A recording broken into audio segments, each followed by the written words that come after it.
I'm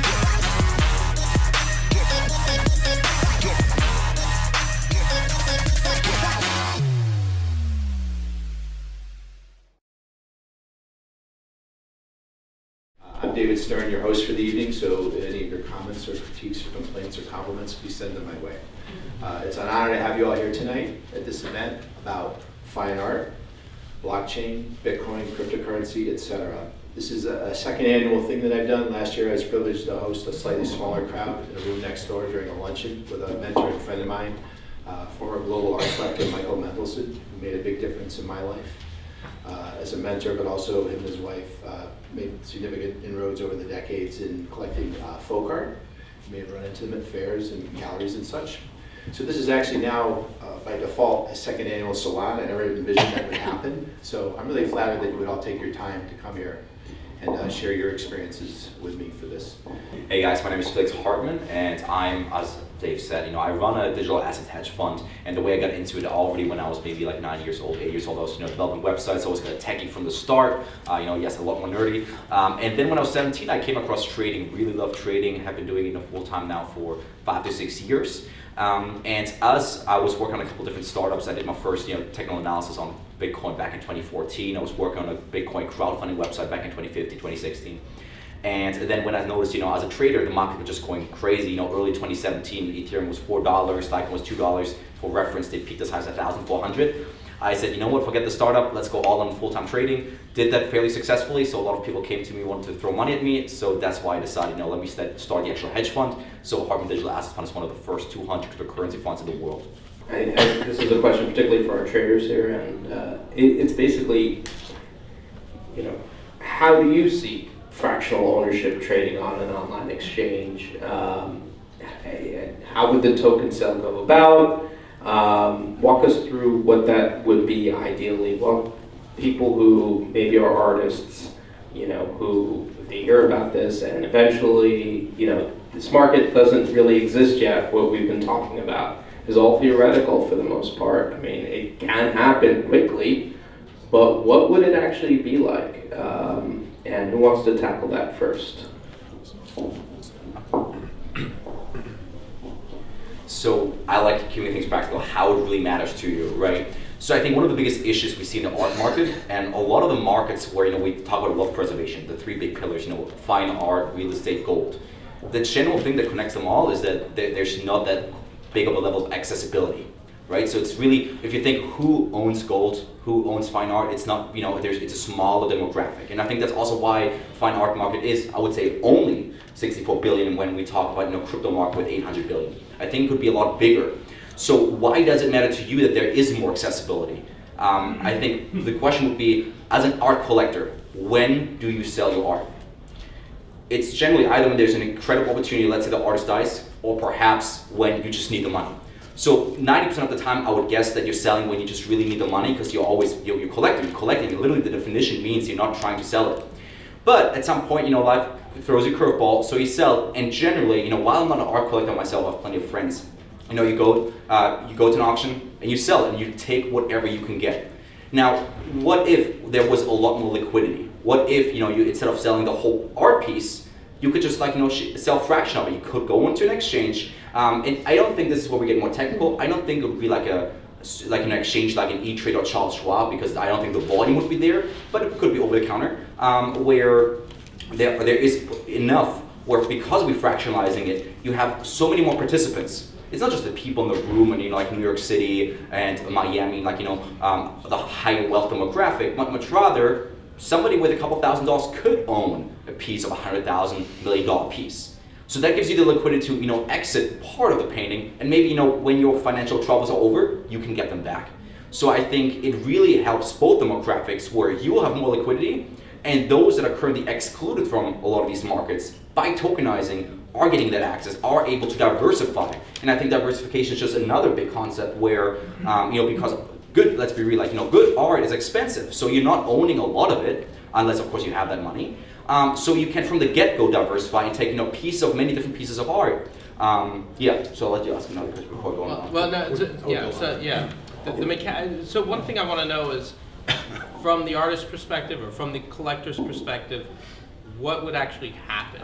So I'm not a securities lawyer, but from all the conversations I've had with my securities lawyers and auditors, I think what we'll see first is the difference, I guess, between a commodity and the security is when you have things like royalties, when you have dividends, when you have voting rights. That's really, I guess, the thin gray line between commodities and securities, where if it has those things, it will be security. So, and securitizing any asset is a much bigger process because it goes through the SEC and will take several months. So for one piece of art to go through that process, I think we will see securitization much later than we'll see tokenization, because I think just base level piece of ownership of the piece of art, just at a point of sale, whatever you make. I think that can already happen in the next, probably already is happening right now, but will become a lot more popular in the coming 2 years. So But on that line, I mean, let's step back for a second, because let's think about it from the perspective of an artist or from a collector. What's step one? Where, that's kind of the question. I have a collection. I want to sell it. I want to sell a fraction of it. What do I do? Do I just say, well, gee golly, I don't know, and I turn off my computer and go to sleep? Or who do I reach out? How does it happen? How do you think it will happen? How do you think it will play out? How do we get to step one?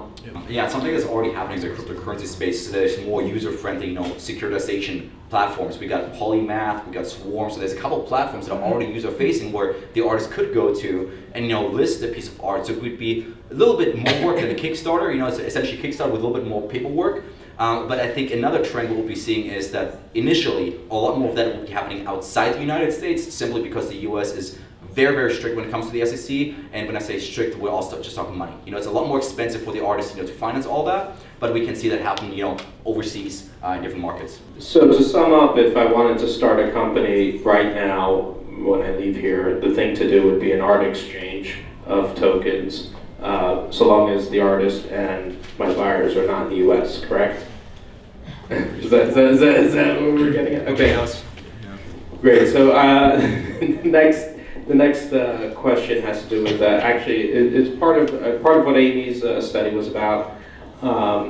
She said before it was what if Jasper Johns or Robert Rauschenberg retained some ownership right. She said about 10%, and compared it to investing the equivalent into the S&P 500. As she said before, if they had kept it in the artwork and owned a piece of it, they would have made multiples. But here's the question: would the resale price have been as high if the ownership, if it wasn't a pure 100% ownership structure? In other words, we could say, well, it's going to go up 20, 30x, but would it have instead gone up 5 or 10x? What changes if an artist retains partial ownership in that work? Just everyone. Okay. I mean, generally, I would say when we tokenize that, we actually see increases in prices. Because the thing with Bitcoin, for example, you might say, hey, it's trading at $10,000. You don't have to actually pay $10,000 to get one Bitcoin. You can buy 0.001 Bitcoin. And if I pay $10,000 times 0.001, then the market price is 10,000. Meaning if people buy small fractions, but at these listed market prices, the price will be a lot higher. Now, if you remove those masses, and you only have kind of like an over-the-counter trading where you have to buy, large quantities, you have to buy the full painting, I think you will have perhaps half to quarter of the price. I think there can be a lot more when there's a lot of excitement, right? We're talking about, again, let's say the artist dies and there's kind of like a run on the money, so to say, when people say, wow, this is going to be worth so much more money. Then a lot of people, even if they wouldn't be able to afford the whole painting, will throw a certain amount of money, which will then raise the market price. Because basically you have a lot more buy pressure. It's a little bit like the futures market, I would say. Yes, a lot of futures traders, they just trade, let's say, coffee, gold, oil, you name it, but you can actually have it be delivered, right? So what that means, if there's, let's say, 100 copies of the same piece of art, and each just gets split into 1,000 tokens, and then if you accumulate 1,000, you could actually have, let's say, the piece of art delivered to you. You can actually, exchange it so that you have the physical piece of art. Those tokens would then be burned. So that way you can have both the tokenization and the ownership for those that really want to hang it on their wall, have it in there, if they feel more secure having it under their control. So you can have the best of both worlds, where all the copies would be the same, so to say. If there's a total coin supply, piece of art times amount of fractions, and then if you collect enough of these tokens or purchase enough, you can have them redeemed to get the actual piece of art. So, this kind of ties in on actually what we were discussing just a second ago was the issue of custody, of course, right? So who would actually get custody of a piece that is sold in fractions? I mean, would that have to be worked out in the initial token sale? Who would it be continuous payment? Would it be money held in reserves up front? So I talked to a founder who did something similar with exotic cars, where they were tokenizing exotic cars. And the way it works in blockchain, we have something called smart contracts, where it's like a contract that executes itself. So even though, yes, blockchain is meant to decentralize, what these would be much rather are consortium blockchains, which means they're centrally controlled, so that you have the warehouse, and then from the get-go when you purchase, you also agree to the contract that, hey, every single month, kind of like subscription, these are the fees that are going towards paying for security and whatnot. Additionally, perhaps it outlines some minimum rights where you hold the other party accountable. Perhaps you have access to a camera feed, so they can always see, hey, it's there. That you have visitation rights, whatever it is. But all that can be automated and really been outlined in the smart contract, which is something Ethereum does, for example. We need to move it around much more in order to make it work and in order for the price to go up rather than with the other piece of equity. So I don't know if you have any suggestions on that. I don't remember if Macinus actually has managers in their company who decide what to do with the piece of art, but that would make sense, I think. So, I would say, price really, and this applies to anything really, is whatever somebody's willing to pay for it, and also, whatever somebody's willing to sell for it. And an interesting thing that actually came from, equity crowdfunding also, is when you have, thousands of owners, let's say, you kind of also have thousands of marketers, right? So they might, spread the word like, oh, I bought this, this painting, you might want to get in on that. So that creates, buying pressure. So, if, yes, of course, I guess, and this is all something where you can automate it with the smart contract. If you say, if the owners can, let's say there's 1,000 owners, they can vote, they can have a decentralized voting process where they say, okay, yes, we want to pay a little bit extra monthly for it to be exhibited more, so that you actually have decentralized governance as well, where you have voting rights, and then you can, whatever the group decides, majority rule, that's what's going to happen. But are they qualified enough to decide that? They are owners. They can do it. Yes, they will vote. They will say. Well, if you own something, you are able to sell it, right? Like if I own a car and I want to sell it, I can put it on the market, and I decide what price I'm going to put on it. If one of 1,000 is willing to sell it for, let's say, $1,000, and somebody else is willing to sell for $10,000, well, the one that sells it for 1,000 will get filled first. So it's really, you're turning art into a market, which is, I guess, an abstract concept if you look at art like in the traditional way, where there's one owner, and then you try to auction it off. I guess the same applies if you don't like a certain president. The same thing applies. I would just say buy more. If you want to have a bigger say over a piece of art, you got to have a bigger ownership. Again, yeah, I think it's a question of governance. A lot of times we elect people that we don't like, and we wish it were different. We wish we could say, hey, certain people of the demographic should not have a say. But that's just how demographic governance works. There's certain, I guess, structures you can implement. I'm going to get in there. I think that but there's a differentiation between having the power to make a decision within a structure and having the power to affect a structure. If you own 51% of the painting, and that is the U.S. Senate, and you fail to confirm a Supreme Court justice, I think that's a miscarriage of a structural power. And so I'm less concerned with the exchange of ideas, and although I personally am not a Citizens United capitalization equals participatory democracy person, but I think what we have to think about are structures of governance. And I think that we could have a very interesting conversation about politics in many countries, our own included. But I think it's the structural piece that's really important. Yeah. I want to highlight that this is one of the first times in the dialogue this evening where we've actually seen an ideological difference of opinion, and this is very common in the blockchain space because fundamentally with the disruption that blockchain technology allows to take place is getting down to the nature of trust. And we can dive into that, but essentially this goes to government, this goes to industry, supply chain, identity management. There's very few capacities where we cannot take blockchain and also have an ideological conversation. And so I think it's wonderful that we got there, this part of the conversation. And just to end it on a neutral note, I think it's just important for the buyer to really know what are your rights and understand the contract you're signing, because yes, it could be majority vote, but perhaps the contract could also say it has to be super majority, right? There's certain things you can implement in order to make sure that there's not somebody with a 51% ownership that can like ruin it for you essentially. So I would say just because it's tokenized and because it's art, it's not necessarily good. Definitely do your own research. So, this entire panel, do you guys see more volatility or less volatility happening in the art market if things start to get securitized? What will change? And keep in mind things like we see the situation in the real estate market with REITs. You can argue it's either helped or hurt, or it's just different. So what would happen in art? What I would say is we'll see a lot more long-term stability and a lot more short-term volatility, because you'll have two things. First of all, if we have more liquidity, by definition we'll find, of course, equilibrium doesn't really exist, but we'll find more of a long-term, stable price. If you can't find somebody to buy the painting for you for 10,000 and somebody's willing to buy 5,000, then you do get a 50% volatility. But if it's, if there's thousands, if there's millions of participants, it's going to be a lot more stable.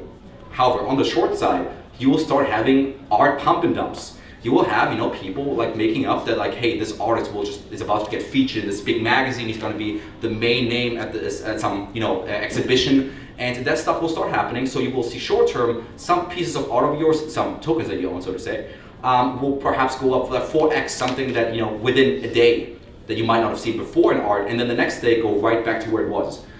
So I think short term extreme volatility for sometimes, especially low volume pieces of art, and then long term more stability. So on to our next question. So what do you think, in this whole discussion, what do you think will be the biggest obstacle in selling ownership rights in tokenizing? What will be the actual obstacles in the near or short term? I mean, we've talked about it somewhat happening right now, but what do you think is in the way? Regulatory, as we touched a bit. Anything else? I would say it's a combination of the two, where again, securitization will cost you tens of thousands of dollars. So that doesn't apply to your regular street artists. It doesn't apply to the people that will probably try it first. So the only people that can, securitize one painting would be the ones that already sell it for 6, 7 plus figures. And since they're more than likely more a traditional part of the whole ecosystem, they're more than likely more on the art collector side, where they don't want their piece of art to be fractionalized. They want to have an owner. So it's kind of like a solution to a problem that doesn't exist, in the sense where unless we can lower the price of entry, I don't think it's really going to get mass adoption. Really the key would be if we can make it really cheap, where those up and coming artists who need it the most, really they need the concept the most, they can get access to it. I think that would be the main obstacle to overcome. So we talked about from the perspective of the investor, the collector, a little bit on the museum, but is it fair to the artist? Would this ultimately be fair to the artist? What will change with what an artist does? We talked a little bit, potentially the artist's output will be lower because they can get more for individual works, potentially, but are there pitfalls, are there problems that you guys can see happening to the artist? What will change with what the artist makes? Will they be more market friendly? It's not just a question of make this painting match my furniture. Now it's other things. I would first of all say that it's still in the artist's hand. If he wants to tokenize, he can, and if he doesn't have to. And I don't think, actually decreasing the amount that an artist has to put out is not necessarily a bad thing. Michelangelo took 7 years to paint the Sistine Chapel, so I think taking a longer time can, lead to more masterpieces rather than an artist having to do it for a living, where like he's like, I need to pump out the next painting in order to pay my bills, because that, you know, the life of an artist until, you know, they reach a certain level of fame is still pretty hard. It's more business. So this way, if we tokenize it, we could actually say that we bring more art back into it and make it less of a business. And I would just add that also I think this might lead to a lot more of like, you know, the outrageous, magnificent art that, you know, usually nobody would finance, because, you know, it's so out there, it's so expensive, and it's hard to find that kind of patron. You know, like back when in the, you know, during the Renaissance, you know, like, you know, the Medici, they paid, you know, they patronized so much where they were able to build massive, you know, cathedrals, have amazing murals and all that. So I think if we decentralize it, we will be able to raise a lot more of that, because people will want to be part of something like this historic, or perhaps maybe even the names engraved somewhere at the bottom, where people could then, you know, pass those tokens on, so to say, for generations, to say, you know, we own part of this piece of history.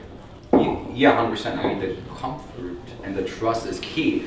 We saw this, you know, Bitcoin has been around since 2009, and back in 2014, you know, we already had pretty good prices. Bitcoin was actually at $1,500 back then, but then, you know, died kind of out because of some scandals. The bottom line is that now, as we saw like last semester, well, November, December, October, you know, all of a sudden, because there was so much dialogue, there was so much online education, all of a sudden my hairdressers, my Uber drivers, my barista, everybody was buying Bitcoin, right? So the comfort level is certainly there. The question only becomes, is it like qualitative information education, or is it quantitative? You know, because sometimes if it's just awareness doesn't mean it's good, because sometimes awareness just means you're buying something that's, you know, that you really should be buying, but you think it's hype, you think it's, you know, good, it's a good investment, and they buy it.